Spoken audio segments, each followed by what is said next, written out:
Who would have thunk it playing the athletic, energetic rookies would do something like this? I have missed this sexy sax.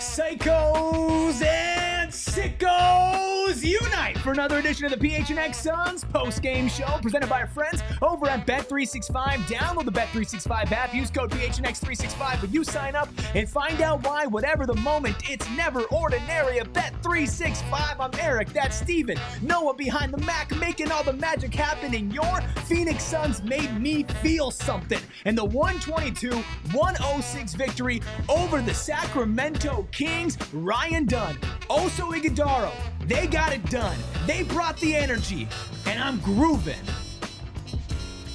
Get on the table.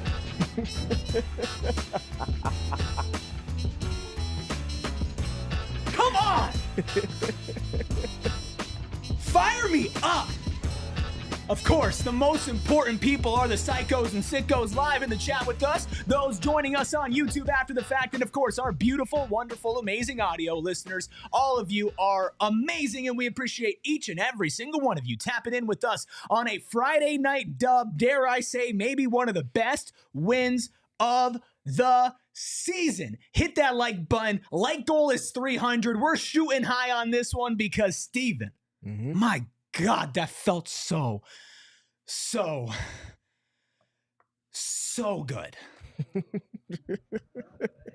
Chill out. What I will say, that was very much that breath of fresh air type of win that we've been speaking to the team needing, that we've been speaking to the team been trying to work towards. And there's no surprise. There's no secret as to how and why this came about in the ways in which it did. You give your youthful, exuberant players that have been playing the way you desire for them to all some semblance of opportunity, obviously in different intervals, but all of the pieces that have shown you that they are ready, you gave opportunity, and they did what they showed to do that got them to the position of trust that they earned, and each of them brought it in the ways in which they were unique to them. Ryan Dunn, everything we've spoken to with him. Oso Ighodaro, no different than Ryan Dunn, that very same thing. Colin Gillespie, the very same thing. All three of those players brought exactly what you expect. You get Tyus Jones into a role that I feel optimizes his style of play. You put him in lineups where his style of play can be optimized, and you see the results you got from that. Very positive minutes from him. He was not the first, second, or third player off the bench in today's game, but you still see the impact. He found where he could fit in, made it happen. The team played sustained defense. All of those things are in alignment with one another. And we appreciate everybody that's been tapping in with us, listening to us say the same thing time and time again and not see it, but also not say that we're liars and we just blowing smoke, but waiting to see if it actually comes to fruition. Yeah. It's dope to see it one time. I hate to be that guy getting lost in it all. We'll get there. No, but it's relevant. Yeah. Do it again. Do it again. We'll play them again. We can't say all season that it's cool to see them do it one time and then, celebrate like it's the championship parade. I mean, on Jefferson.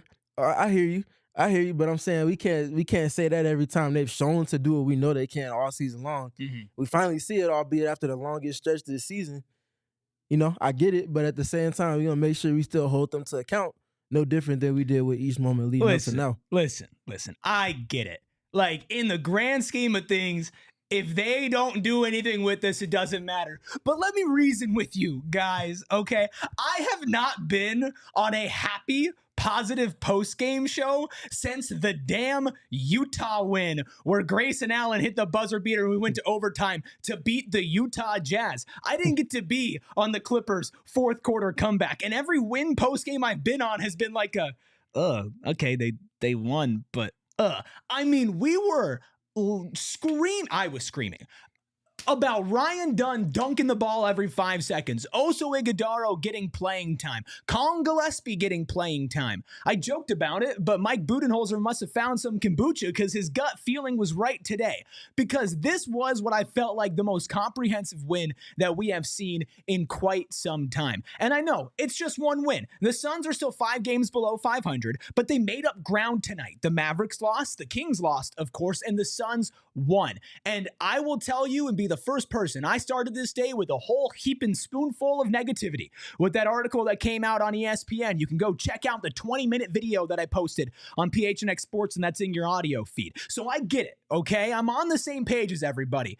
But what the hell? I gotta celebrate the wins at this point. It doesn't change everything, but it changes my night. I'm happy about tonight, and I'm angry that it took so long to get here, and it took so long for me to say this. It is time for our big, bright, shining stars, presented by Gila River Resorts and Casinos. You do you at Gila River Resorts and Casinos. Visit playatgila.com for more details.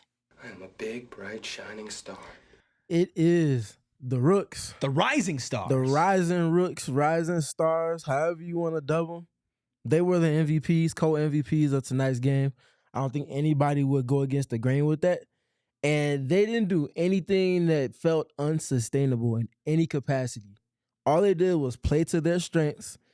A lot of that coming off of the gravity of Devin Booker, a little bit off of Tyus Jones, but those two simply brought it in the ways in which are unique to the team for them individually and put them in tandem with one another offensively and defensively. And again, the youthful exuberance that the Suns leaned into today, we saw the results. They're mainstays with the rotation. They need to get minutes, continue to develop.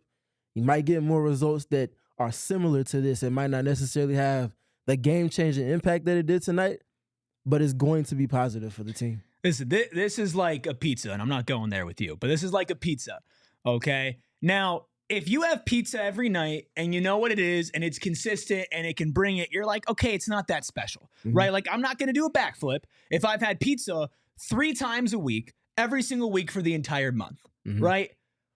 But if I haven't had a good meal in a couple of months and I finally get a slice of pizza, I'm going to act like that's the best slice of pizza I've ever had in my entire life, right? It could be the same pizza, the same result, and the same amount of calories I could consume in something else. But there's just something that feels a little bit different about it. And I think it's the validation. It was funny. Producer Noah, wonderful producer Noah. See, I'm in a really good mood today. Hi.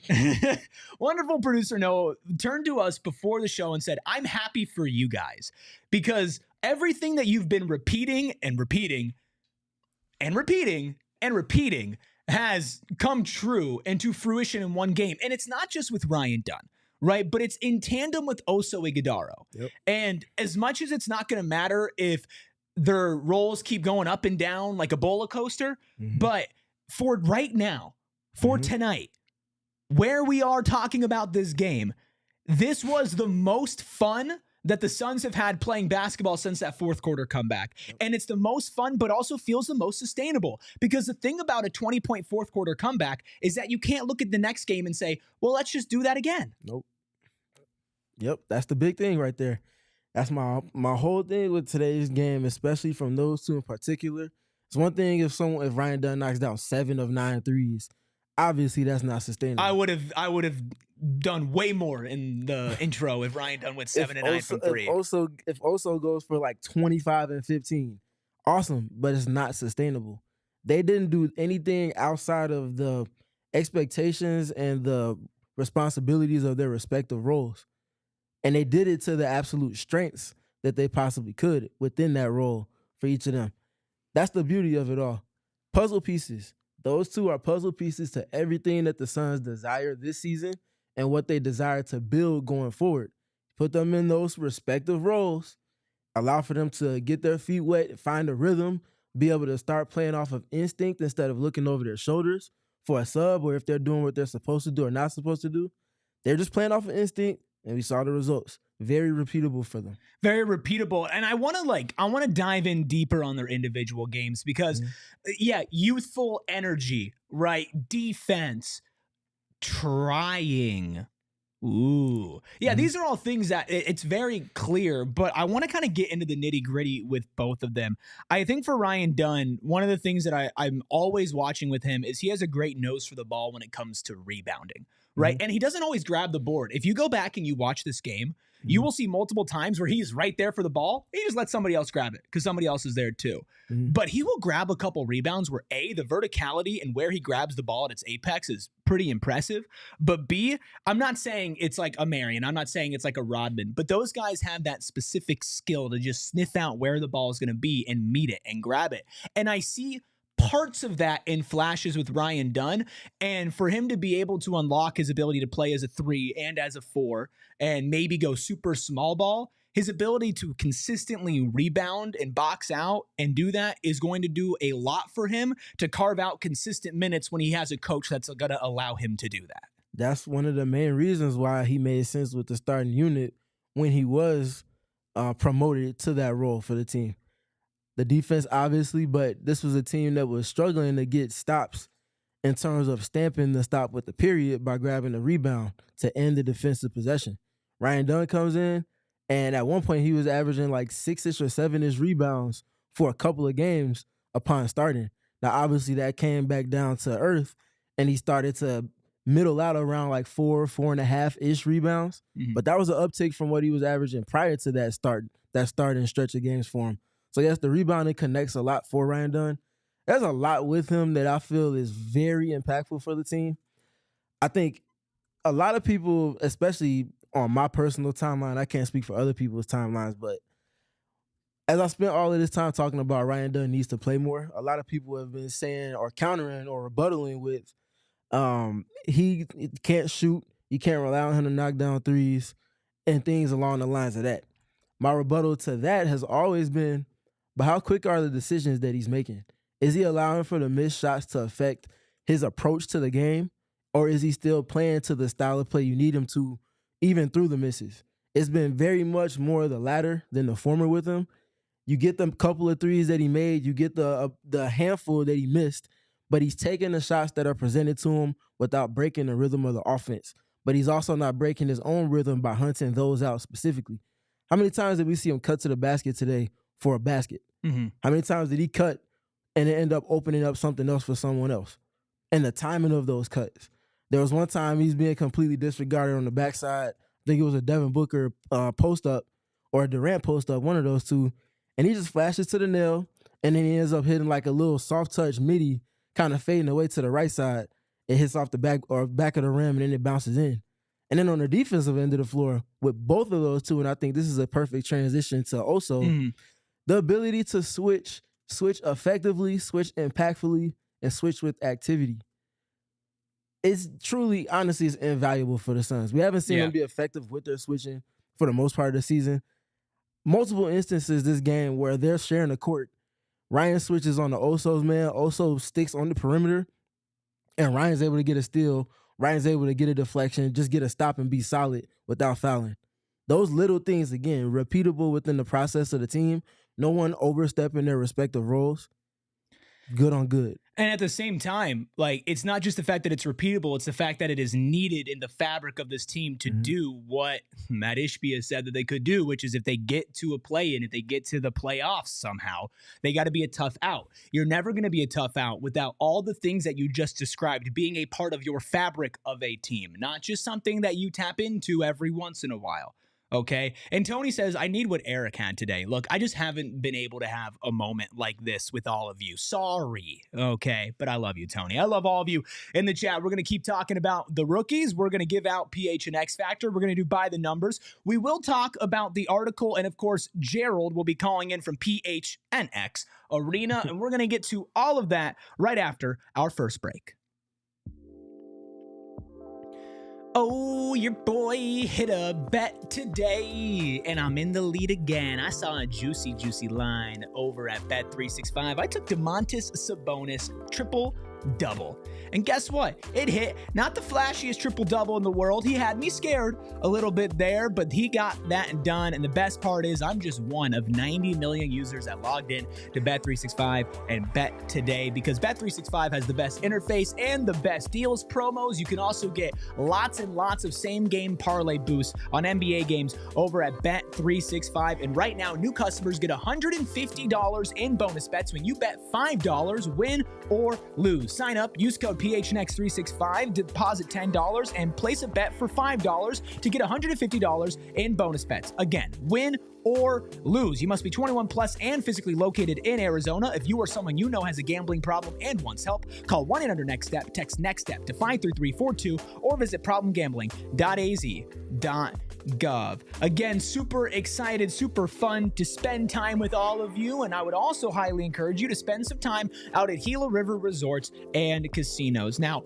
obviously, you can go for a staycation. You can go for the weekend. You can go with your family. You can go with your friends. And you can go solo. Their state-of-the-art gaming floor, their upscale to approachable dining, and of course, their sportsbook as well. But I highly recommend that from March 20th to the 30th, you go check out the sneakers, stories, and style that comes with the collection over at Gila River Resorts and Casinos Wild Horse Pass. They've reimagined the upper deck, kitchen, and bar and turned it into a sneaker lover's dream. From first step to final dunk, discover the history and artistry behind each pair. We had this event last year, and it was so cool. I don't own a lot of sneakers, but I love the sneaker game, and I love the history behind it. Go to playatgila.com/promotion/the collection, and you do you. At Gila River Resorts and Casinos, visit playatgila.com for more details. Thank you, all of you, for hanging out with us on a Friday night. I set a high like goal, and a lot of you are going to have to hit it to reach it. The like goal is 300.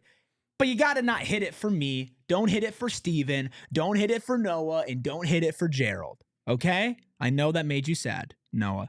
Hit it for the rookies. Is there anything else about Dunn or Ighodaro, who we haven't talked about as much, that you want to touch on before we get to a lot of other really good parts of this game? And yes, I promise you, we're going to get to your super chats. Yeah, with also the motor. A motor is a skill. I don't think people look at it as that, but it's very much something that has to be fine-tuned, and it has impact on the game. No different than someone that has a very good three-point shooting ability on movement. Having a motor is very important for any position, but especially if you're a big that does multiple things. He also is not a player that's just sitting in drop coverage. He's not a player that's just setting screens and getting out the way. He's a player that's very skilled, and to do the things that he does effectively and efficiently, having that motor in addition to his activity really helps for him to bridge the gap and be that change of pace big for the Suns that they so desperately need. We saw a ton of those moments from him tonight, multiple efforts galore from him on the defensive end, and then on the offensive end, the decision-making, the screening, offensive rebounding, cuts from him. How many dunks did he have? 2 or 3 tonight. Mm-hmm. One of them was an alley-oop that he caught. He almost had another one from Kevin Durant. Another one too. Yeah, that was the one from KD off of the post-up. Like, just the little things and being able to understand re-spacing off of people's drives also just processes the game right. And that's why I've always seen streamlined opportunity for him to grow and be impactful, even at his negative stature for a big, because of how quickly he processes the game and how quickly he understands how to make something for the Suns out of nothing at times, and that's on offense and defense. Well, and I think when you mentioned the undersized part of it and his wingspan, there were a couple of bad moments where he was outsized by a Sabonis or a Valanciunas. But as far as like nightmare matchups on defense for Oso, you could consider both of those guys the type of centers that Oso would struggle against. But he made up for it in all the little other things, the speed, the smarts, the passing, moving off of the ball. How many times did he find himself open? Yep. And of course, the vertical spacing along with that as well. I think my biggest takeaway with Ryan Dunn and Oso Ighodaro is something that we've been saying, but in, I guess, theory, considering that we haven't seen them play that much. But what the hell, Mike? What the hell, bud? Seriously, it takes injuries from Grayson Allen and Nick Richards just to get these guys on the court. first of all. And then to get Oso a significant amount of playing time, the highest plus minus on the court tonight for the Phoenix Suns, mind you. It takes Mason Plumlee getting ejected in 2 straight games. Shout out to you, Mason Plumlee, for coaching better than Bud. But this is, to me, this is the inflection point. I have already said that I'm ready to move on from Mike Budenholzer. I do not think that he should be the head coach of this franchise for the rest of the season, let alone next season.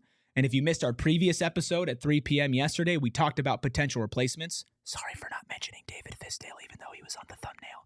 But if this is where the road ends for their consistent minutes, I do not care about anything else. Mike Budenholzer needs to be shown the door. If over the next stretch of games, Ryan Dunn and Oso Ighodaro and even Colin Gillespie do not get not just regular minutes, significant minutes, possibly with Dunn starting level minutes, I think that to me is like, look at how I am right now. Look at so many fans. I know some of you aren't overreacting like me, and I know tomorrow I'll come down to earth. But think about the last time that we felt like this and that we felt like, hey, look at what we're seeing grow. If you don't build on that, you're not only hurting your team, you are hurting their careers, their future, and the Suns' future. So if this is the end of the road, it should be the end of you. If not, learn from your mistakes, change your ways, and show us that you can adapt and actually make a decision that helps your basketball team. Because you did tonight, even though your hand was forced. But my hand's not forced when I say it is time to read our super chats, because I appreciate all of y'all dropping a little money to get your comment read on screen. And if you want yours, any price will do. Steven, start us off with Joshua's. Yeah, we got a $2 super chat from Joshua, excuse me. He says, Dunn and Oso, our new twins. I know that was at the beginning of the season. High bar, but like sentimentally, I think so. I would say new twins, yes, but it's not for the same reasons that Mikal and Cam got that. Right. I think it's, for me personally, it is akin to them because of the energy it brings to everybody else when they're in the game. And naturally, that's why you need to see them on the court at the same time. That's a big reason why we saw the tone that was set for this game be set in the ways in which it was, and then sustained in the ways in which it was. And even after a lull, they both get back into the game together, and it's picked right back up. Everybody else falls in the line there, and then they go off to the races again. Yeah. Marco with a $1.99 super chat says, that's what happens when you play Ryan Dunn. I don't disagree at all. That's why we've been asking for it. We spent almost 20 minutes on it at this point. 100% agree. I'm going to read this next one. Yep, from Marco. We appreciate you, Marco. $1.99 super chat. Marco's, oh, it just went away. Oh, no, that Marco was the one I just read. Okay. Yeah. My bad. From Matthew, excuse me. It says, this was an indictment on Bud and Beal, Rook's basketball fire emoji. I think if we're speaking on today's game, we have to mention they have to play. There's one player that's allowing them to play, or one person allowing them to play, Mike Budenholzer. Pressed the right buttons today. Today was forced a little bit more, yes, but he still could have went other ways, and we've seen him go other ways in terms of that decision being made on the lineups. So kudos to Bud for that decision. Yeah, today. kudos tonight, but this can turn into a what the hell are you doing very, very, very quickly. And that goes to Mike from Mesa's super chat. 189 says, fire Bud now. He caused this insufferable season. I mean, that's the spin zone. If I want to, let me just bring this down. Let me get really angry real quick. Let me tap into what I've been tapping into a lot. I think you might have just cost us the season, dude. Not might have, or just, but I think you cost us the season. Because think about how this game would look without those two. And now think about what the Suns' main problem has been and their spiral from doom over the last couple of months post-trade deadline, and a little before that as well. You're telling me that you don't think playing these two rookies consistently will give you at least 3 to 4 to 5 more wins when you haven't won back-to-back games since January 27th? And you are now not even too far out of the play-in. If you play these guys, I'm not saying you'd be a top 4 seed, and I'm not saying all your problems would be fixed. But I think, Steven, and you can disagree with me if you want, I think they would be squarely in the play-in, if not at the top of it, if these two guys have been getting consistent burn the whole season. I think at worst they would be where the Kings are in the standings, which is 9th in the play-in tournament. If not 2 or 3 wins in addition to that. That's how much faith and trust I have in not the rookies individually, not what they're outputting in terms of production, but the impact of their presence. And that's a lot of that being aligned with the defensive end of the floor. The way that they unlock things and the way that they add things to the plot for the Suns that they simply just have not had without them being in the rotation. And then the next one we have from the Damari, we appreciate you, 199 super chat. This season was ruined by Bud's stubbornness. I don't disagree with you. Exclamation mark. I don't disagree with that. And I think ruined, I don't think that's hyperbole. I really don't. I don't think that it would have been saved if he was completely different. But right now the Suns are 1.5 games out of the play-in, 2.5 games behind the Kings. Again, how many more games do they win if these guys played? Mm-hmm. Maria, again, I don't even think that we can start a show and call it a PHNX Suns show until Maria, Be Calm, Matthew, Teddy, and there are a lot of you who super chat all the time, and you all have a special place in my heart. We got some road dogs for real, and some real psychos and sickos. Says, I know ifs are worthless, but I do wonder what this team could have been had they not snatched the Rooks off the floor completely and stopped our ability to find offense and defensive balance. Their energy matters. Welcome to the party, Maria.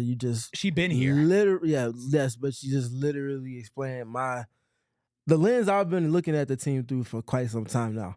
Mm-hmm. Just imagining what it might look like if those two got the earned minutes that they've literally earned tonight. You see the result. And I also think you saw the quote from Matt Ishbia, and we'll get to the story later. Mm-hmm. But he's like, I have all the analytics to evaluate this season, and it's already been a very disappointing season.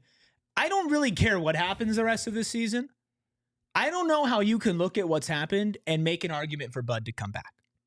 Because if they go on a run, and it's because they play the rookies, and let's just say they make the play-in, have a hard-fought first round against the top seed and lose, which is way better than what our expectations are. Mm-hmm. Think about all the goodwill that you lost with this fan base. Think about all the attention that you lost, the interest that you lost because of how bad your regular season was at so many points. You owe it to your fan base and to yourself as the person who invested this money to never go through that again. And the only way to do that is, maybe get rid of the coach. Maybe the next coach you bring in, you screw up that hire and he does the same thing. Very interested about this next super chat. $2 from Be Calm See Clearly. I just want to preface this by saying this is what Be Calm See Clearly is saying. He goes, Steven is cute. Winky kissy emoji. I love you. You're my boo. Heart emoji. And Booker. Got some new Hey, Be lore. Calm, can you fight? Because you might have to. Appreciate you, Be Calm. Always appreciate you tapping in. And every president in the comments and in the super chats in particular, as always. I think it's awesome that that things are actually okay a little bit because Be Calm is back to form. We'll see what happens if they lose the next game. Yeah. Matthew with a $2 super chat says, the dunks tonight almost made me, a grown man, cry. It was refreshing. It was. It was like, I keep coming back to the breath of fresh air. Mm-hmm. And so much of that aligns with the rookies. Multiple dunks from Ryan Dunn, multiple dunks from Oso Ighodaro. And the impact that it had for the team immediately following that. And I think there could have been a couple more, too. It could have been. There's been the misses, and I even think that, there was an alley-oop that I think Book could have tossed. It would have been a tough one, but if Dunn caught that, it would have been a body. But, just if you missed this game and you didn't watch because the Suns hurt you, I get it. I totally understand. Not only should you go rewatch the game, at minimum, the highlights, go scroll through social. And I know social can sometimes be a bad place. It's why we have our Die Hard Discord, which, by the way, that time is running out to join for $36 as an intro offer. Go phnx.com/join. Mm-hmm. But if you stay away from the toxicity of social media, during tonight's game, it was different. It was pure joy. Obviously, everybody crapping on Bud for not doing this earlier, but just so much joy around not just those dunks, but those other plays. B. Will with the $2 super chat says, Kings average 124 points for Suns D. Tonight, only 106. Yeah, there's no surprise there. We see who played. We saw the impact they had. We saw the leash they were given, and we saw what they did with it. Yeah. I don't feel like this is a crazy formula for at least sustaining a certain level of play, whether it results in wins or not. it feels different and it looks different because of the template for the rotation being different. Tony in the chat says, apparently KD and Jay just got into it. I need context. We'll go ahead and read this next super chat. Oh. 199 from Trey Collins. We appreciate you, Trey. Plumlee should keep getting tossed. Multiple exclamation marks and the laughing emoji. I think he did it on purpose. I mean, didn't you say that during the game? Yeah. Was that you? Yeah. Yeah. I mean, Paved the way. Real team player if he's... He checked social and said, oh, they're all begging for Oso. Yes. Kevin Durant and Jay Crowder were exchanging words post-game. Kevin Durant's been real feisty. Real feisty. He was talking to Levine during this game, too. Mhm. Real feisty last couple games. I like it. Man, yeah, he's got a big chip on his shoulder because this is not the level of play he's seen really at any point in his career outside of maybe his rookie and second season with Seattle. Absolutely. I mean, well, that's the last time that he missed the Yeah, playoffs and how entirely. many years ago was that? It was like a million. Exactly. I don't even want to know how old I was that year. I don't think you guys want to know how old I was that year.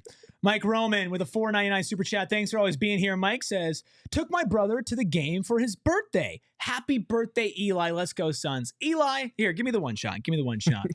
Eli, from PHNX Suns to you, a very, very happy birthday. And I'm so glad that Mike Budenholzer actually gave you the gift of entertaining basketball to watch live.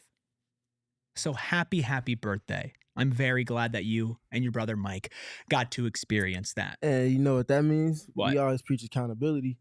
Hey, Mike, I hate to break it to you, brother, but you got to take your brother to every single game. Pony up. Good thing those hot dogs are cheap. Speaking of food, Mike from Mesa 199 says, Bud was serving you gruel, not pizza, Eric. Fire him. That's fair. I'm with it. Shout out to Alyssa, always pulling up to the watch parties. She says for 199, she says, let's go rookies, exclamation mark. We play hard and change the game. Yeah, absolutely. Without a doubt.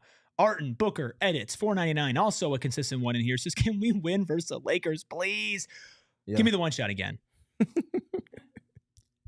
I need it. I need it. I need it. Okay, that's we enough. got news prior to tip off from Chris Haynes saying that LeBron got permission basically from the team to go see his other son play. Bryce, excuse me. Yeah, the Arizona commit. I know you don't like to hear that, but that must mean that I'm not expecting LeBron to be playing on Sunday, which would bode extremely well in favor of the Suns should he not play. Yeah, I'm just surprised he's not spending that time in Germany getting treatment. Sandman 520 with the $2 super chat says, ask for the one shot next time. You leave me out of that. Says, appreciate your content. Oso and Ryan give hope. Well, Sandman, we appreciate you, and we got so much more of this content after our second break.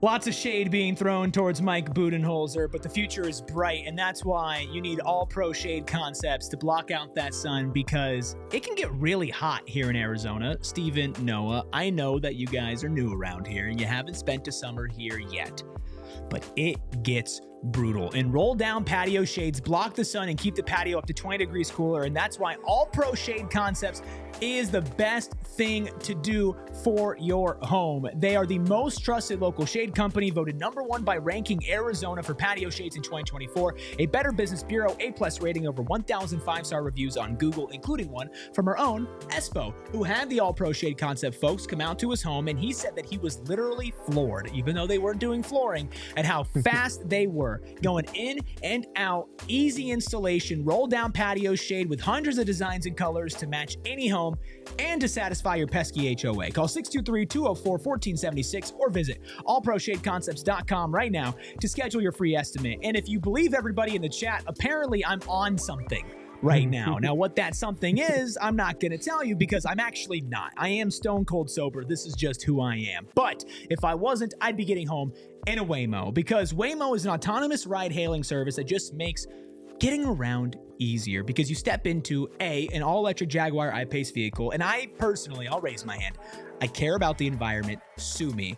I like to make sure that it's an emission-free experience if I can. And when I get into a Waymo, I can step in and I can listen to whatever music, my favorite PHNX Suns podcast, and whatever it is, because it's just me. Or if I'm traveling with friends, it's just me and my friends. You can get around safely across the valley. Of course, they have done over 150,000 trips per week in San Francisco, Los Angeles, and Phoenix, and they have ridden over 40 million miles of real-world driving experience, enough to drive to the moon and back 80 times. Download the Waymo One app and ride today. Appreciate Chunky, Ryan, Lenny, thanks for the compliment. Matthew, Omar. Omar says, I don't want to be anywhere near Plumlee. Dude's scaring me. This team is getting chippy, Steven. I mean, they should be. It's getting They're chippy. severely underwhelming in terms of what their expectations are. That's where they should be. They should be having a big chip on each individual shoulder and collectively as a team. It feels a little different though than before, right? Like it feels a little different than the chip that they showed where it was like frustration. Now I feel like it's a little more fight. As it should be. Like this is not a quality that the team was exhibiting prior to then. It felt like, I'm not gonna say they were okay with the results, but there wasn't enough of a I'm fed up type of response. Mm-hmm. And we've seen that in a few individual instances, but tonight, showcasing it more than anything, just we're not allowing this to happen again. The Kings go on a second quarter run, and the Suns say, no, we're not doing this. That's it. They said no. And we've talked about Dunn and Oso a lot, and I'm sure we'll talk about it with Gerald, and I'm sure we'll get some sound from Gerald here in a second. But I think it is time to give some flowers to some other people as well. So might as well just start with PHNX-Factor. Maybe. Give it to you. There it is. Tyus Jones. Yes. Again, I mentioned the shifting in role in terms of who comes in when and how late in the rotation he came into the game after multiple players today. That was different. And with that, in addition to the lineups that he was being used in, the results that we got from him tonight, or that we saw from him tonight, rather, I'm just not surprised by. He was put in positions to be successful based off of that. But he also showed up and he was sharp. The Kings were helping off of everybody tonight, literally everybody except for Kevin Durant. And he found himself open for a lot of threes. And I mean, he did what he was supposed to with the looks that he was able to get. There is a role for Tyus Jones on this team, and that role is hitting threes. 6 of 6 from deep tonight for 20 points. The second highest leading scorer, because Kevin Durant and Devin Booker tying with 22. And I liked what you said about being put in positions to succeed, because not only was it unfair to the team how much was being put on Tyus Jones and the position he was being put in, but it was unfair to him, who, might I remind everybody, is here on a 1-year prove-it deal. You said it. That's it. This is what it was supposed to look like. The over-reliance on him, the ambiguity with the role. I don't feel like the ambiguity is nearly to the extent as it was early in the season. And I depend on him in those same ways. And I feel like that's playing more and more to his favor. And I think the best part is when you are not relying on him as much, when you're not starting him or playing him starters minutes. If that 6 of 6 from 3 started out 0 for 3, you can pull the plug and you can feel comfortable with your rotation there, because he's also getting minutes with Colin Gillespie, who played 11 minutes tonight. Nothing crazy popping off the stat sheet. 5 points, 2 assists, a steal, and a rebound, but was a plus 15. Tonight. And that's the energy, that's the defense. And those two playing together is not something I would have ever expected out of this team. But you have options and you just haven't had to go, or you haven't chosen to go to those options. What about anybody else tonight? Anybody else's game that you want to talk about? Because good nights from Durant and from Booker. I think the thing that stands out to me is Book's playmaking. Yes, 22 points. 13 assists for Devin Booker. He accounted for 48% of the Suns' offense today. Wow. And a lot of the stuff we saw from the rookies stemmed from his gravity. I think there were multiple pockets in today's game where it was Devin Booker as the primary creator with the Tyus Jones on the court, with the Royce O'Neal on the court, and obviously more than anybody, the two rookies. That continues to be a template for success for the Suns. When Devin Booker is put in that primary playmaking situation within the rotation, and he has players that can do multiple things around him.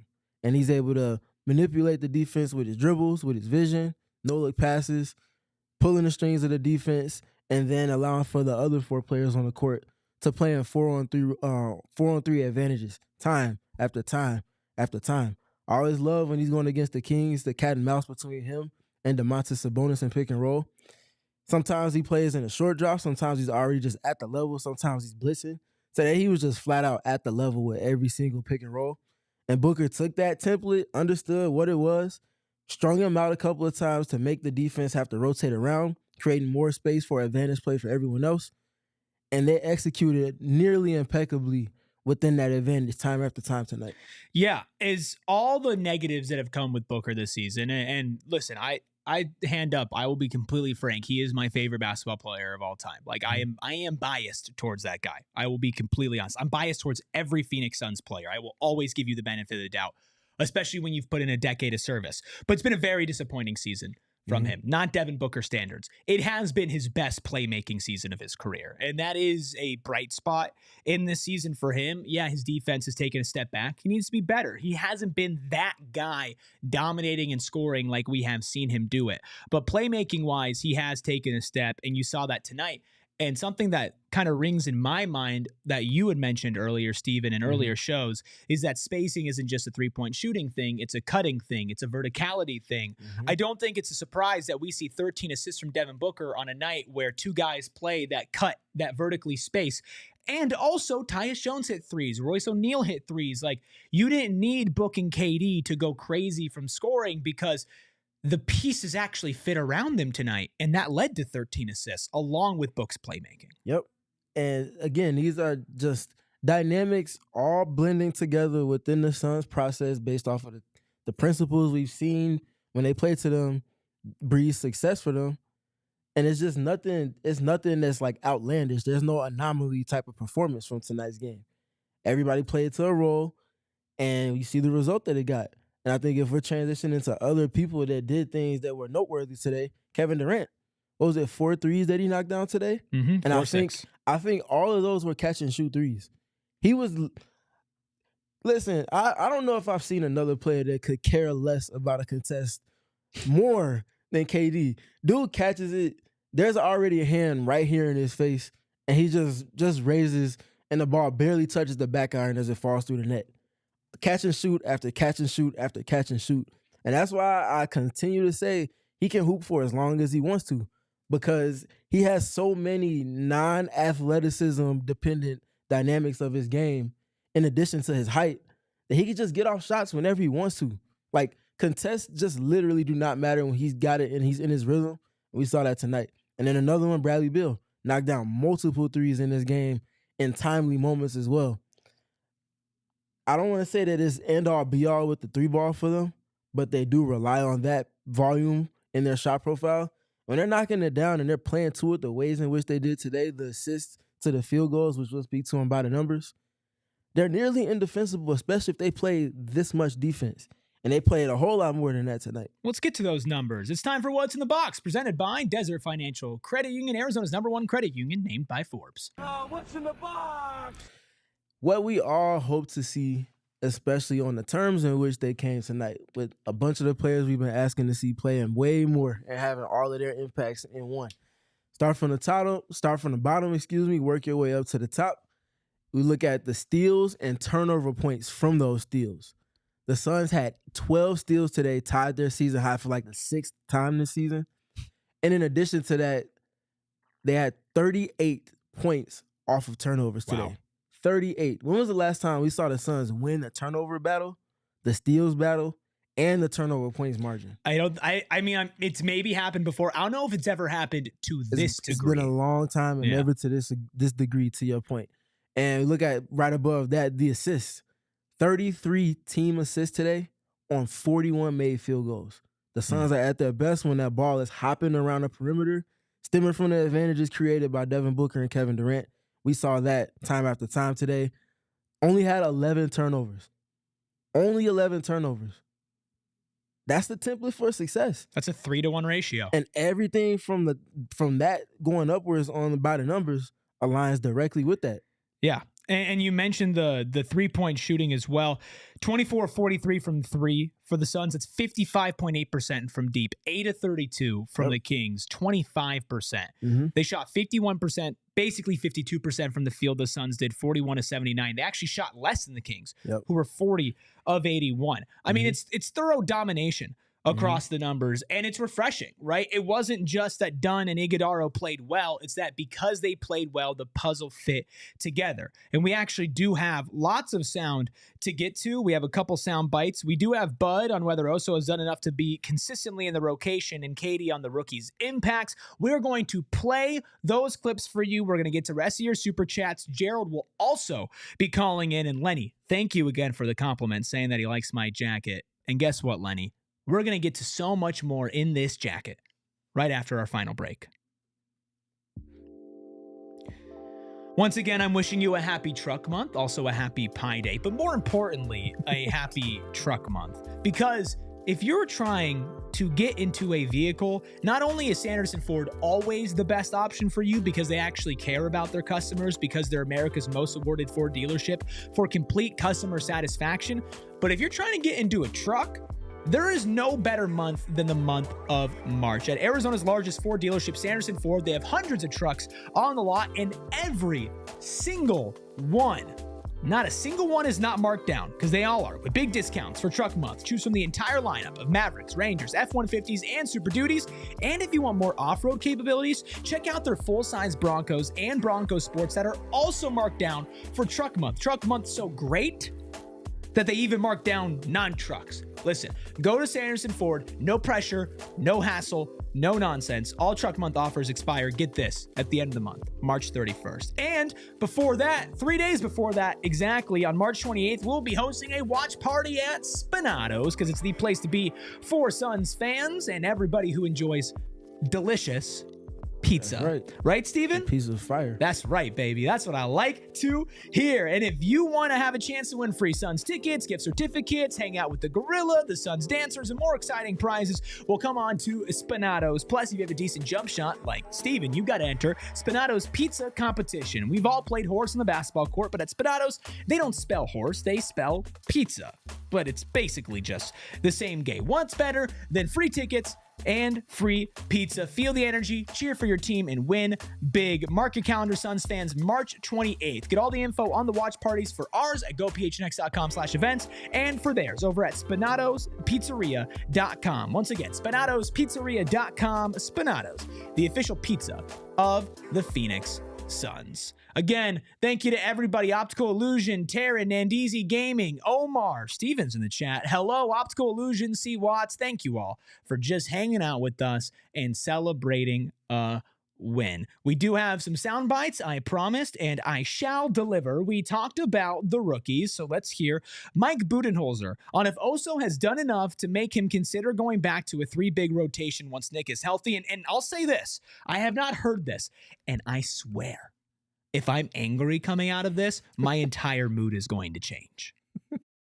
I mean, we have a ton of confidence in him. So, it's always great to have options. And, we're probably processing, how we played tonight. We'll get ready for the Lakers. We'll see how Nick feels, see how Mason's feeling. But certainly a lot of confidence in Oso and what he can do. Steven and I shared a look during that. Steven, I'm going to do you a favor. Mm-hmm. Hey, Noah, can I get the one shot, please? ISO. Clear out. Come on, dude. Are you kidding me?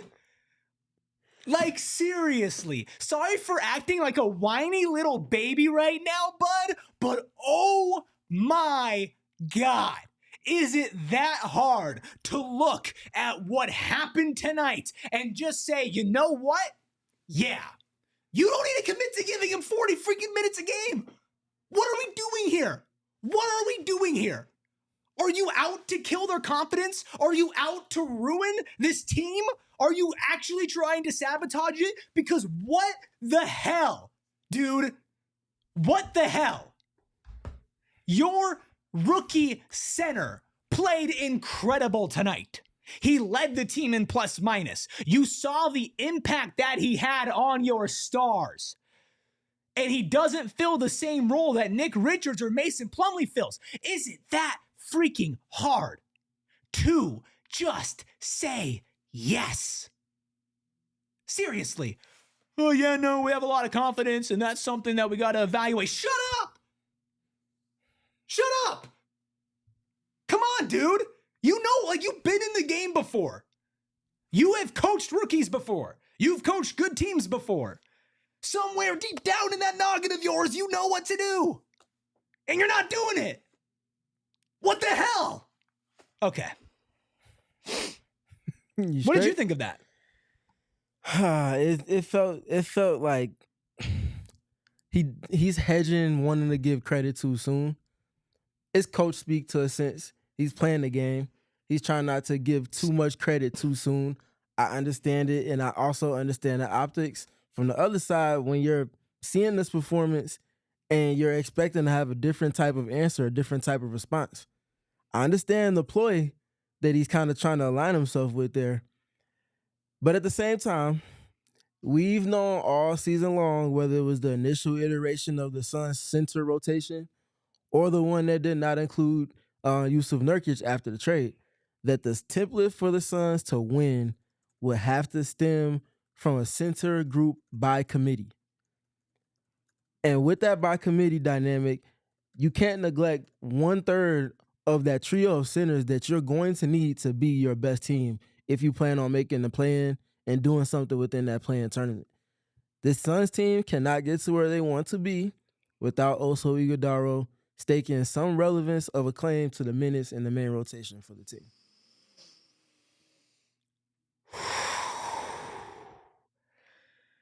Dude. I hear you. What the hell? I hear you. What the hell? I hear you. Dude, all you have to say is we have confidence in him and we think that he's going to be a great player in this league. And there's definitely a place for him on the court to play. Like, that's all you have to do. Genuinely, it's not that hard. Like, yeah. Oh my God. Okay. Well, guess what? I think this is going to be really, really funny. Really funny. Because we have Kevin Durant's comments on the rookies, which, by the way, this includes Oso Ighodaro, Mike Budenholzer, in case you didn't know. Let's see what your star, what one of the greatest players of all time, the guy who might miss the playoffs for the first time in almost 2 decades because of your dumbass coaching decisions. Let's see what he has to say about these rookies' impact. It was incredible, man. It's great to see them out there, and regardless of the situation and circumstance leading up into these games, they stay professional, stay ready, and when their number's called, they go out there and play their games and bring energy to the whole crowd. And I love playing with those guys, and it's something we need to build on. I know we've been talking about this for so long, but each game matters, and every possession matters. So they came out there with that type of mindset and was able to impact the game. The key phrases that stand out from what KD said: I love playing with those guys, and that's something that we need to build around. We can't speak to the former part because that's from KD. We don't play with those players. He does. But what's something that we've both said all season long on this show, very much the latter. The Suns need to help their rotations by building around what those two bring to everything else that the team is looking to establish. And in that, we've lauded, especially me, has lauded the numbers for the Suns and the templates for success. You see the rookies on the court with Kevin Durant and Devin Booker, and insert 5th player here, whether that's Royce O'Neal, whether that's Tyus Jones, whether that's Bradley Beal, whether that's Grayson Allen. That 4-player template is the most effective unit for the Suns team. And you see the results when they lean into that. That's all I got to say on that.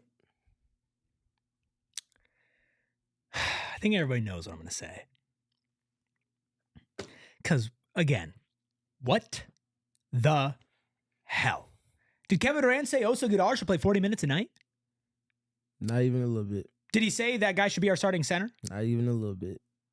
No, but he said it's incredible. Like, Dude, seriously, you are now 5 games under 500. You are a couple games out of the play-in, and your best player is raving about the rookies, raving about playing with them. And you saw on the court, if you don't look at the film, if you don't go back and watch this game, which first of all, Mike Budenholzer had a better seat than anybody in the house, so he did already watch this game. Hopefully he remembers it.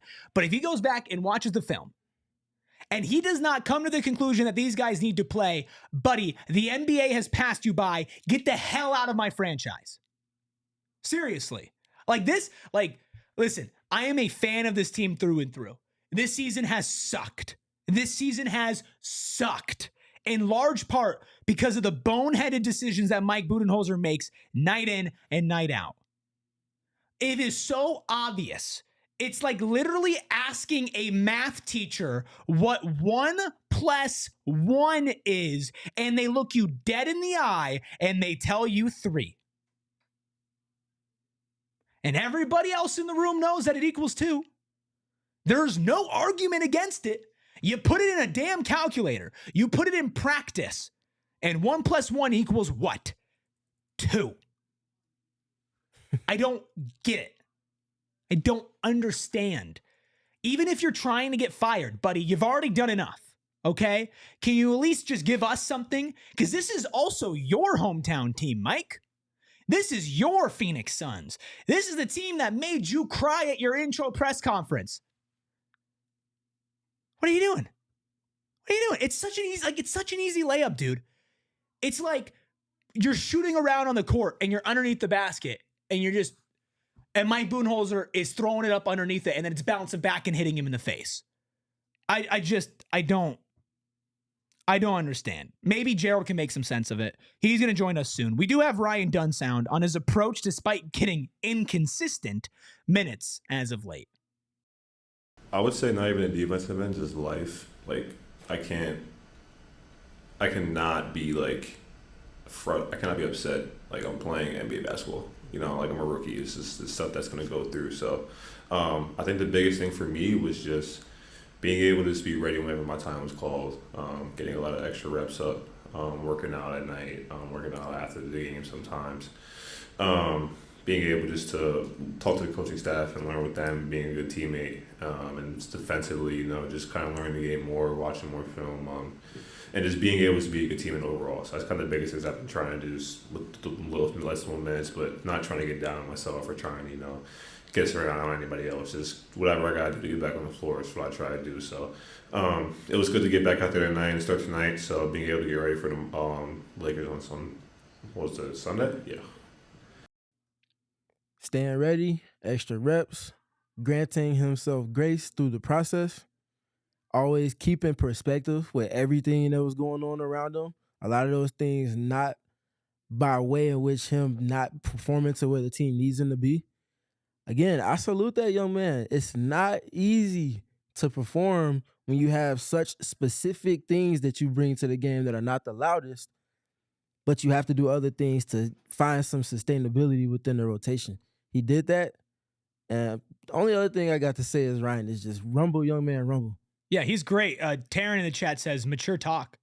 I mean, listen, I obviously am a big fan of Ryan Dunn on the court, but the mentality is the main reason why I think he's going to be great. Yep. And I've said multiple times that the way that he has been coached, the way that both of these guys have been coached and just yanked around in rotations, it usually really, really harms young players' careers. But I think the one upside for all of this, for the future of these two, is that they might be two of the smartest, most mild-mannered, understanding rookies I have ever seen in my entire life.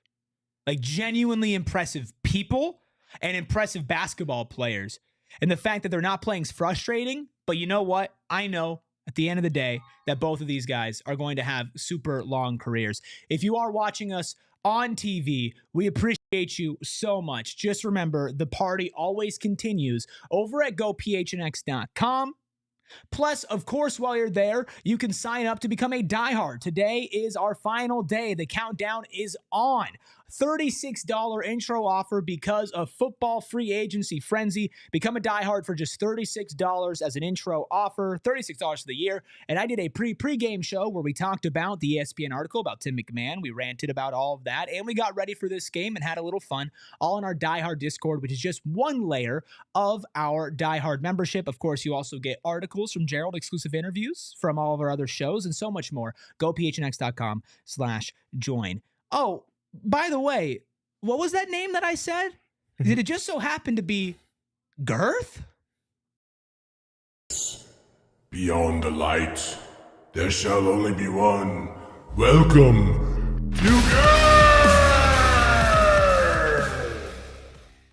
It is now time for From the Home Court, of course, presented by the Carol Royce team. Your home sold guaranteed realty, where Carol will guarantee to sell your home for 100% of the market value, or she'll pay you the difference.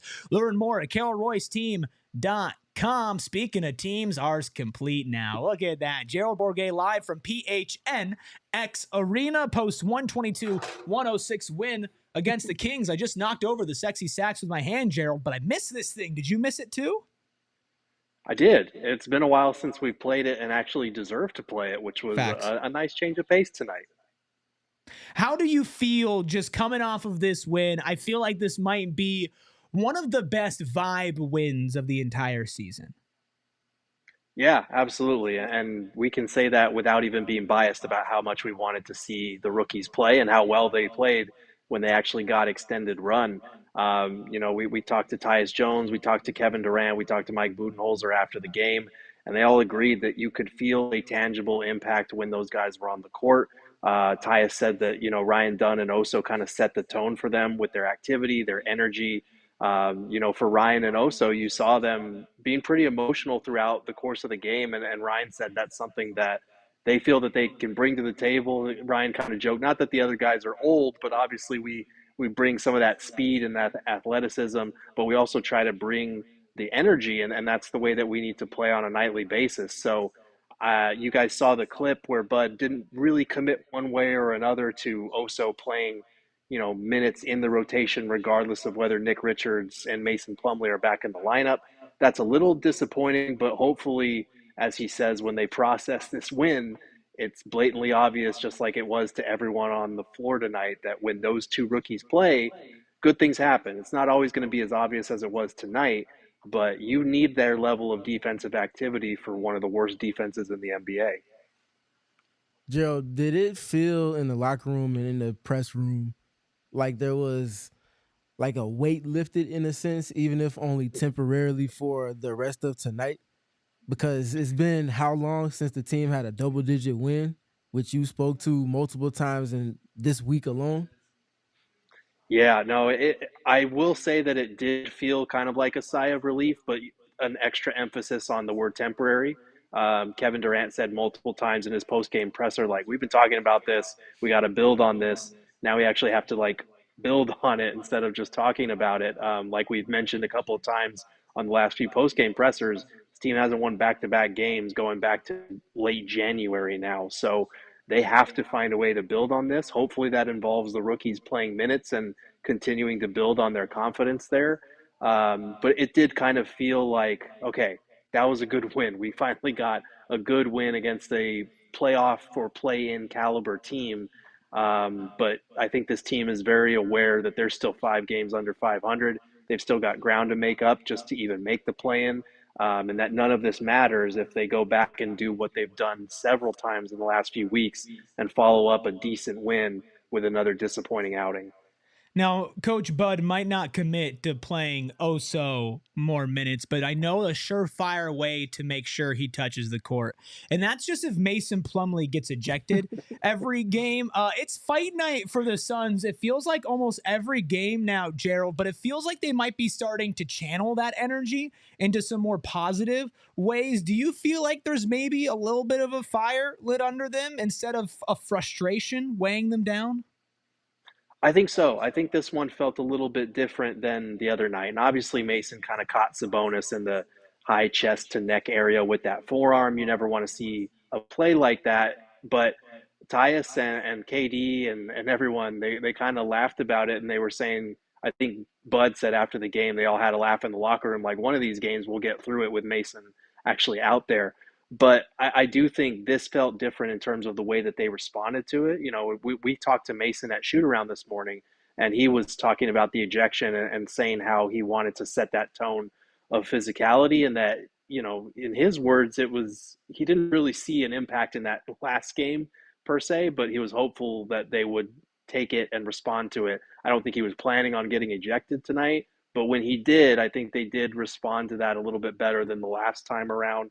And Tyus and KD and Brian, I think all said that, they weren't going to punk us because Mason wasn't going to let that happen. So as much as he was a negative on the plus minus tonight, as much as his ejection kind of freed the way for more Oso Ighodaro minutes, which were really good tonight, I do think there is something to be said for that type of leadership from a role player, just in terms of, finally not being the team that just rolls over for everybody.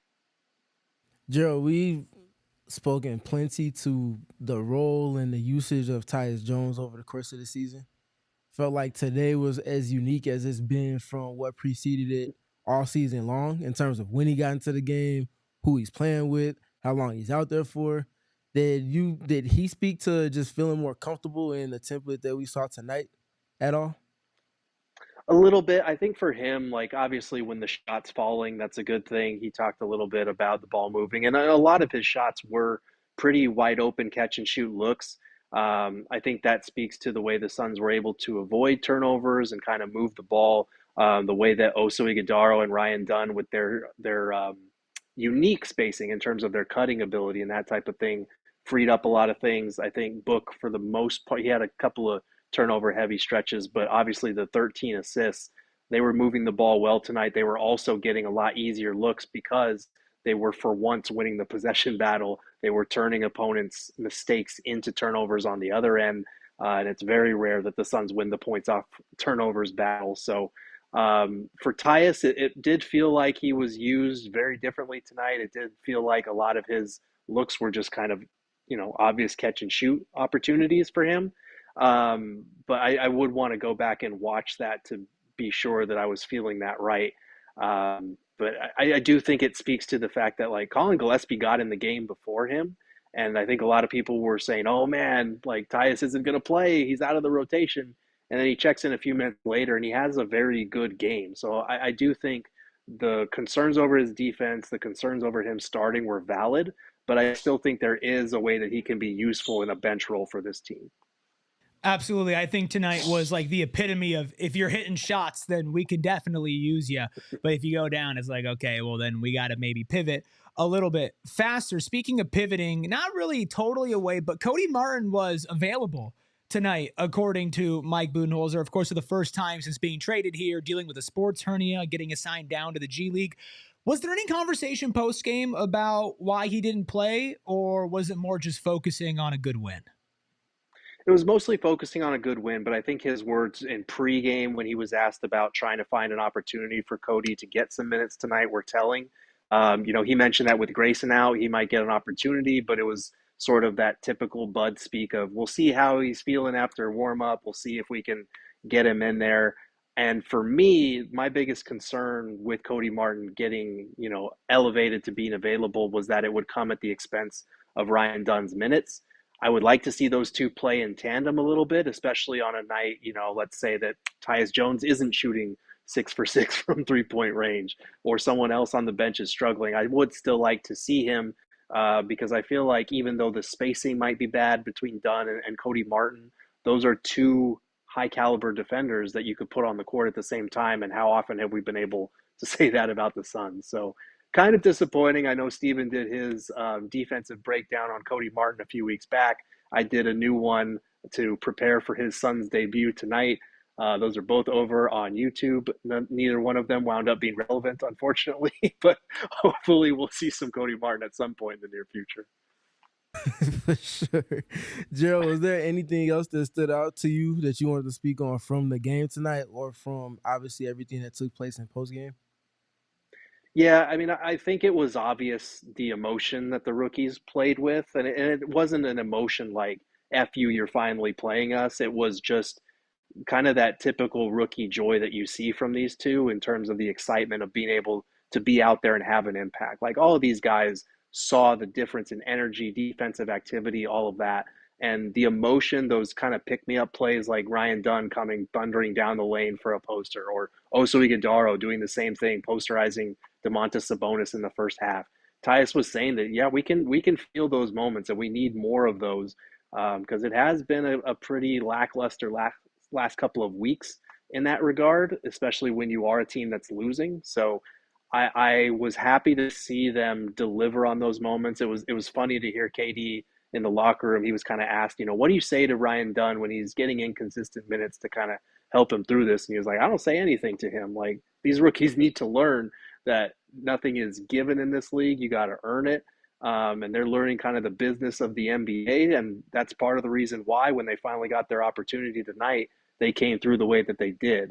I don't think that obviously justifies not playing them for so long. We know that they needed to be out there, but it is a learning experience for them. Ryan Dunn admitted as much, and hopefully moving forward, they'll continue to channel that kind of energy and that desperation of nothing is promised. I got to go out there and earn every minute that I get. Last thing before we let you get out of here, Gerald, since it is getting a little late, but I want to give you an opportunity to speak on anything that you found poignant from Tim McMahon's article earlier this morning that caused quite the reaction in Suns land.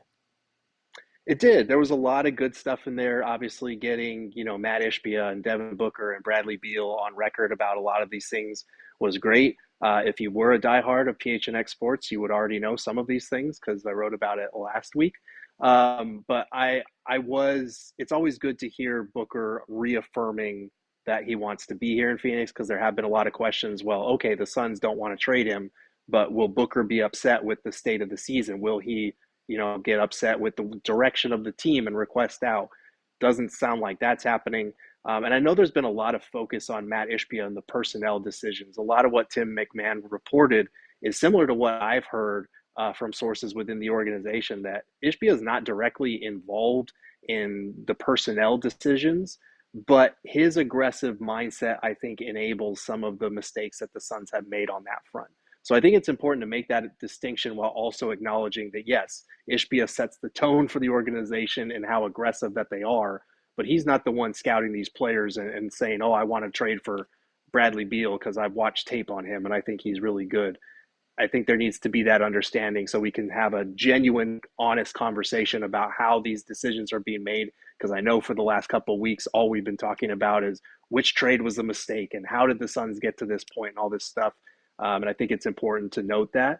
And I think it also is important to note that, like, as much as that Bradley Beal quote was bound to make people angry, and I totally get it, he was kind of talking about, like, from a mid-season approach. He didn't want a mid-season trade. It said in the article that he would be open to potential possibilities, something that his agent echoed to me in the piece I wrote last week. So it doesn't necessarily mean that he's giving Suns fans the middle finger. It could be a situation where he's open to moving in the offseason, depending how these next few weeks go. But yeah, I feel it's important to touch on a couple of those things. We appreciate you joining us, Gerald. Of course, we'll probably be able to hear some more of your thoughts in a long-form way. KD and Jay. Oh, yeah. Did you see any interaction between KD and Jay Crowder after the game? I didn't see it. I saw it on social media, and KD was asked about it in the locker room, and he kind of said, who? And he was like, who? And then someone told him for the third time, Jay Crowder. He was like, oh, I didn't hear anything that he had to say or something. He kind of blew it off because he didn't really want to. Auntie used to say about Jay too. Who? That guy? Boss man? I miss Jay Crowder. I love that dude. But yeah, that was pretty funny. All right. Well, Gerald, we appreciate you. We're going to let you run since it's getting late here. Of course, you can read Gerald's wonderful writing. And if you want to know about a lot of these things that are going on with the Suns before the big national media outlets report it, well, become a diehard today. Read Gerald's incredible writing over at gophnx.com. And of course, you're already following him, but I'm going to say it just in case, at Gerald Bourguet on all socials. Go give him a follow. Thanks, G. Thanks, guys. Have a good one. All right, we got a couple super chats, but I want to just spend 5 minutes. So I did a whole 20-minute video on the entire Tim McMahon article. If you want to really dive into that on audio or on YouTube, that is on YouTube and audio right now. That's free and easy for you to listen to, unlocked, not for diehards only. So if you need some listening late tonight, tomorrow, whenever you're going through, and really dive into that full article, the Ishbia, the Durant, the Booker, and the Beal of it all, go to that video. I want to talk for 5 minutes about Bradley Beal with you. So, in this article with Tim McMahon, there's a quote that set Suns Twitter aflame. And I'm going to read the whole quote, but it's the end part that got people angry. And I'm wondering for your level-headed take on this. Quote, I enjoy the game, man. This game is fun. I try not to let nobody take the joy out of it for me. It's very hard. It's hard. We're all human beings, man. We have every right to shut down, every right to question what's going on. You have every right to say, why me? But I feel like that just drags you down a little bit more than you need. I'm still playing in the NBA. I still have the best job in the world, and I still have my no trade clause. And this is the part that got people mad. So I'm smiling every day. What was your response reading that in its entirety of that Tim McMahon article? I just pretty much assessed it as someone that's very aware that they still hold the cards regarding their future. And for an athlete, I know no one wants to hear this, but for a professional athlete to have that type of power is very rare. What is it, barely double-digit number of NBA players in history that have had a no-trade clause? Yeah, and it's like the Duncans, the LeBrons of the world, yeah. Mm-hmm. So again, it's very rare to even have that. I think that's someone that's very comfortable with where they are in life right now with their family, especially knowing that he ultimately can control the situation his family is going to potentially be in next. I mean, we just got done hearing about Dennis Schroeder, who got traded twice this season, making political comparisons to how players have to think about where they might potentially be next because of the high volume of movement across the league. We've heard other players talk about the anxiety that comes with having your name always be involved in trade talks and not knowing if you're going to be here this week or there next week or not there at all in the week following. Like, that's a lot to deal with. That's a lot of pressure. I'm just bringing a different perspective to it. That's what I saw. Sure. That's what I heard in my head when I was reading that quote from Bradley Beal earlier today. So in the video that I recorded earlier, in the 20-minute one, I said I was kind of pulled both ways, right? And I want to make sure there's a clear separation here. On a human level, Bradley Beal has every right to say what he said. And I think that it is completely okay that on a human level that he still finds joy in what he does despite the adverse circumstances. In fact, I do applaud him for that. As a fan, the problem that I have with this, and it's very tricky because I'm big on the human element of athletes. Like, I think they're very dehumanized. And I think even in media, when we try our hardest, it's still hard to not go in that direction. And I am guilty of that a lot. It is hard to hear, I'm still playing in the NBA. I still have the best job in the world.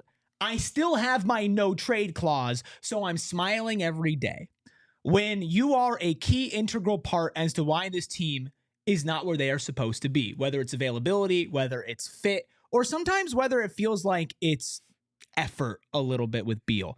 And it's hard for me as a fan to hear I'm smiling every day when I've also had problems with Kevin Durant and Devin Booker, smiling after losses, joking on the bench. I'm not smiling. I was smiling tonight because of the win, but I'm not smiling because of this team. And I think, yes, he has every right to say that, but I don't think he should have said that, and I don't blame fans for getting mad at him. Would I have booed him at the game? Probably not, but I can't blame people for getting that much more mad because they feel like A, their franchise was sunk because of what they gave up for him, B, their franchise is sunk because of the fit there, and C, the fact that there is nothing they can do about it and Bradley Beal's in full control. Right? And while he has every right to remind people that that is the case, they have every right to respond in a way that makes them unhappy. Now, there is a line, and you absolutely cannot cross that line when it comes to athletes. Do not make it personal. Do not attack family like some people have with his wife. That's unacceptable. But from a basketball perspective, that quote made me so angry. It made me really mad. And I've had time to digest it and incorporate more of the human element. But do you understand, even if you don't feel it personally, the anger that kind of quote can evoke? That's a sign. Sexy Sax fell down. I can definitely understand from the fan perspective why people might feel the way they do based off of the connotation from the quote. But some of it also for me, and I think even Gerald has spoken to it, maybe it's just the reporting side of, when you have these conversations with players, sometimes things can get misconstrued when it's a quote on paper or on a graphic. True. Yeah. Rather than when you actually hear the quote coming from the person that, who said what it is that's being quoted. But I understand where fans are coming from with that. The Sure. timing couldn't be more ill. The situation that the team is in with him saying what he said, stemming from the trade deadline and people desiring to see more from that, it's understandable. It's honestly undeniable to say that you can't think from a fan perspective how that might be internalized from that. But I also think that Brad has shown many times the person that he is. I can't speak for him. I can just Sure. say that I feel like that's a person that's very comfortable, again, like I said earlier, with where they are because they understand they have the cards in their hand. Yeah, and again, he has every right to enjoy where he works. He has every right to say that, and there were points where I've been very high in praising him, and I don't feel exactly that way anymore. This team sucks. And I know it's like we just won, and maybe they turn it around, but this team sucks, and he's a big part of that. And it's the highest payroll in the NBA. I think it might be the highest payroll of all time In history. in NBA history. Yep. He's the highest paid player on this roster. Mhm. And I want somebody who doesn't get happy just because they're in the league. I want somebody who's upset with the fact that they're not winning at a high level, that this team isn't where you need it to be. And it is insulting as a fan for when you're looking at this team as the 11th seed and Bradley Beal being a massive, if not the number one part of what people will focus on to what you get there, and to be like, I'm chilling, I'm good. And you have every right to feel that way. But as a fan, it makes me mad. Let me know what you guys think down in the comments below. Do you feel like it was justified? Do you feel like fans are justified in reaction? Make sure you subscribe to our YouTube channel and make sure that you drop a like on this no matter what you think, if you disagree or if you agree. We appreciate having that conversation. Let's wrap things up here. Rapid fire super chats because your boy is tired. I'm going to be completely honest with you. All right. Is it a be calm? Is that the first one that we have? All right. Go ahead. All right. $2 super chat. Be calm, see clearly. I would take Oso down. Kissy, winky emoji, like godly tongue skills. Yeah, you didn't read that one before you went there, did you? No, that's crazy. Maria with a $4.99 super chat says, regardless of what happens this season, I really enjoy this community. You all have made this season a little less painful. Maria, that touches the soul because that's all that we're here for is building that community. Maria, if you're not a diehard, $36, clock is ticking. We would love to have you in the diehard Discord. You are the diehardiest of diehards. And I know you spent more than $36 on super chats. And you could talk to us. We're in Discord and we can build that community. But anyway, go ahead. Now, we would love to see Maria pull up to, if Maria is in Phoenix Local. or the Arizona area, we would love to see her pull up to A one watch of the party. watch parties. Yeah, in some absolutely, capacity. Yeah, Maria. for sure. And that goes for everybody in the chat, not Facts. exclusively Maria, but naturally with Sure. the volume and every time reading You're the all words, welcome. you know how that go. We got a $1.99 super chat from C. Watts. We appreciate you as well. It says, I love the Suns getting the win and twins in all caps. There we go. Love that. State Gold 199 saying Oso having the Draymond Green impact tonight. Ultimate ceiling is something around Draymond Green, undersized, super smart defender who can be a playmaking hub. Yeah. I said, I forgot the player comp I gave Oso earlier this season, but I don't dislike the Draymond one. He just doesn't have that edge that comes from when you're raised in areas like Flint or Saginaw, Michigan. There's saying a different. that you from Arizona? There's a no. I ain't saying. I'm just saying there's a different cloth I you feel cut you. from when you from that Midwest. It get cold in the wintertime. That hit you a little different. What up, though? C. Watts with another super chat says, Bud, yeah, well, you know, he's the mayor of Whoville. That's true. Lucas with a $5 super chat. We appreciate you as well, Lucas. He says, here's some money for Eric Ruby. Just to get some regular gummies to sleep later. And just because we face him next, screw the Flakers. Hey, that's a major assist. That is a major assist. Thank you, Lucas. And I think this next one is a good point from Arthur Steven. Yeah, for sure. $5 super chat from Arthur. I remind you guys, playing seeds 7 and 8 versus 9 and 10 are completely different. 7 and 8, you must win one of the two games. 9 and 10, all caps, you must win both. Yeah. Very do or relevant. die. I don't want to look too far ahead because they're still on the outside of that looking in. But in that scenario, the Suns are probably not going to be the 8 or the 9 or the 7 or the 8, rather. Yeah. Meaning they're going to have to win 2 games to get to the actual playoffs. There's a big gap between 9 and 8. sure. So the Suns are 1.5 games out of the 8th seed. Mm-hmm. They're 2.5 games out of the 9th seed. They're 6 games out of the 8th seed. So that's a big gap. But We're going to be there every step of the way. We appreciate you all so much. Hit that like button. Make sure you follow us on social at PHNX_Suns. Thanks, Noah, behind the Mac, and making all of the magic happen. You follow Steven at StevenPG3 and tell him that your Uno skills are better than his Uno skills. You can follow me at ERIKRUBY. We will be back Sunday afternoon, pregame at noon, tip-off at 12:30. And, of course, so much other content. Steven's breakdown of Cody Martin from a couple months ago, but, of course, Ryan Dunn. He had a whole defensive breakdown of Ryan Dunn. Good timing on that, by the way. Posted this morning. Go check that out. Really, really, really a lot to dig into. Gerald had a breakdown from Cody Martin when we're looking forward to that. And, of course, I had an extended talk about the entire Tim McMahon article on ESPN. So go check all of that out. Enjoy your Saturday, and we will talk to you guys all on Sunday. We all silly like the mayor.